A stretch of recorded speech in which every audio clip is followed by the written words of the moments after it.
Who's my girl? Love you. So I find that a lot of people who have dogs growing up tend to have them as grown-ups too, because it's such a nice warm memory.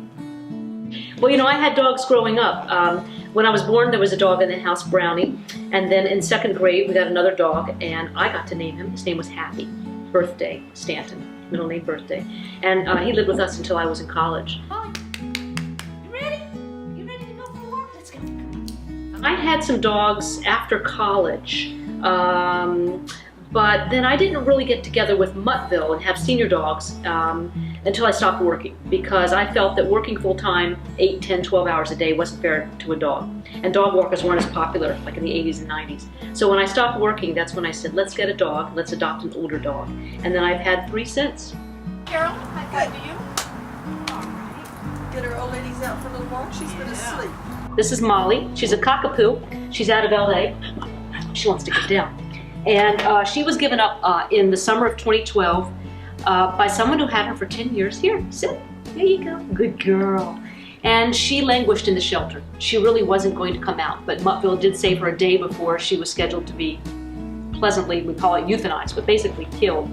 And so I fostered her, and I said, okay, dog, I'm going to market you. I'm going to take a rockin' good picture of you, and we're going to find you a home. Well, the minute I took this great picture of her, framed with a yellow neon background, with really her personality showing, an adoption application came in. She got adopted the next day.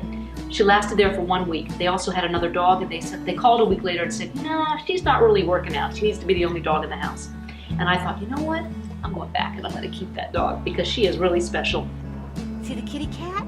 Yeah, it's a kitty cat. You want the kitty cat? A senior dog rescue, what a good idea. As far as I knew, it was the only one in the country, certainly to the level of busyness that Muttville is today. And I said to Sherry, I said, how can I help? So I started walking dogs at her house. This is before we were open at the SPCA building. And then I realized, since I have a media background, that maybe I can help get some exposure.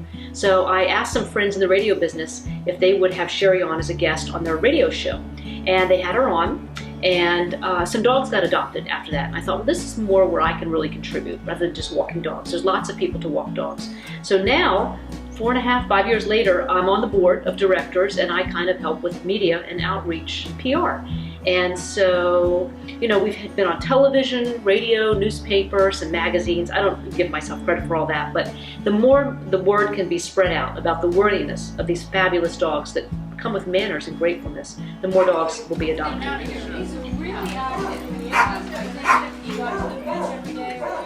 Well, there are 4 basic things that we ask people to do: adopt, foster a dog, donate, and volunteer. And the donation part I'm especially interested in because it takes some money to run this organization. We have 5 full-time people now, and more than a dog a day gets a home now. There was 50 dogs last month, which is a record for us. However, we have to pay the vet bills. Each dog on average costs us about $850. That's what we put into each dog. So our vet bills are tens of thousands of dollars every month, as we have 70 dogs in the queue at any given time. So I would ask, if you think this is a good idea, help us, donate, or find us a multimillionaire that really likes this as an idea, because we can do so much more with more money, more funding. Hi, Miles.